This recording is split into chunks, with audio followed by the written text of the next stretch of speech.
I know. Just when you thought failing up couldn't get redefined, the showrunner for the Vision show, that's right, a Vision show is none other than someone from Star Trek Picard because that was, I don't know, all but part of ruining Paramount. So, yes, a Vision show, a character that we haven't really seen since the WandaVision show, which, by the way, was the construct of Wanda's imagination. That was Vision. Vision's dead. The construct of bringing him back to life, which culminated with the military, the group, the agency, bringing back a Vision that is the White Vision, which you see in the photo, the promotion material. The fake Vision downloads all the memories into White Vision, and White Vision just leaves. White Vision is not involved with Doctor Strange. White Vision hasn't shown up or been part of any of the other shows or anything like that. No one's talked about it, even during like Secret Invasion or anything like that. No, just no discussion. We're just gonna though think people want a story because Paul Bettany is probably under contract and we can do it on the cheap. And this is from Variety. They said, yeah, the Star Trek Picard executive producer Terry Matalas is going to quote resurrect Vision. The snarky writing is just oh, is set for Disney Plus for 2026. Quote, after Vision died at the hands of Thanos in 2018's Avengers Infinity War, he returned twice over in 2021's WandaVision. That's right. By the time this comes out, it'll be 5 years since you've seen Vision, or sorry, the White Vision, not the real Vision. The real Vision was dead. The quote spectral creation by Wanda, magic powered by grief, and then rebuilt nuts and bolts android with a ghost white appearance and zero memory of his past. The two Visions battled in WandaVision's finale. Wanda's vision restored the ghost Vision memories. Wanda allowed her vision to fade from existence. The new show will take place after those events as Ghost Vision presumably explores his new purpose in life. See, the problem with the premise of the show is it lends itself to more problems.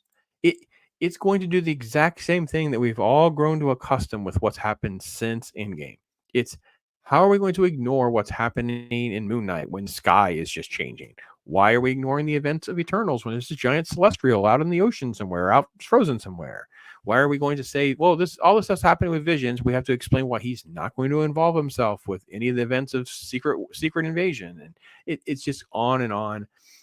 They're at the point now where they're so out of any sort of like larger scale plan. It's just so dead on arrival. It's talking about bringing Metalis over after Picard. It quote brought back the cast of New Generation to win widespread acclaim, garnering Metalis a WGA award. So again, if you guys remember, Picard is dead on the vine. They pulled a gimmick to bring back the TNG cast. Some people liked it. They gave him like a WGA award nomination, so therefore he is thinking it's good because these people that are there at studios are, yeah, they're morons. Kevin Feige, quote, an avowed Trekkie. He even appeared with Metalis on the 2-hour episode of Star Trek podcast, Inglorious Trexperts. Dear Lord, these people are so full of themselves. There's an earlier version of Vision that had been in the developments by Jack Schaefer.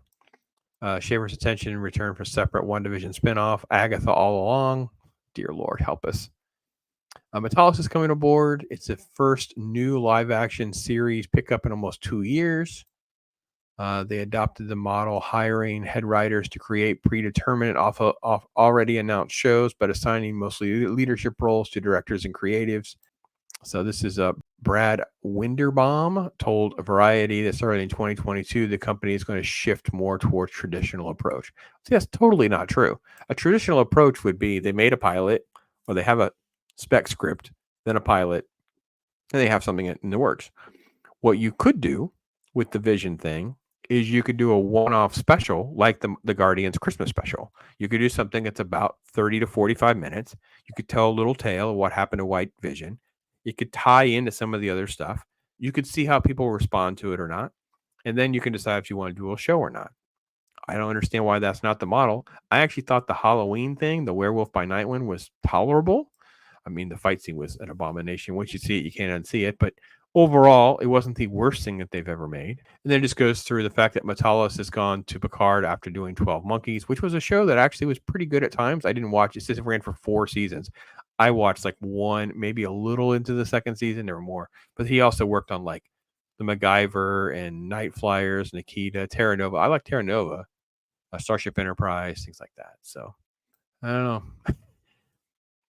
I'm always amazed that there are so many Marvel apologists that think things are better and different, and they're just hiring the same fail ups. It's the same thing. It's like, does anything about Terry Matalas' work over on Picard make you excited to think that, oh man, they're going to fix the MCU? This is going to be a great show. It's going to be something very interesting.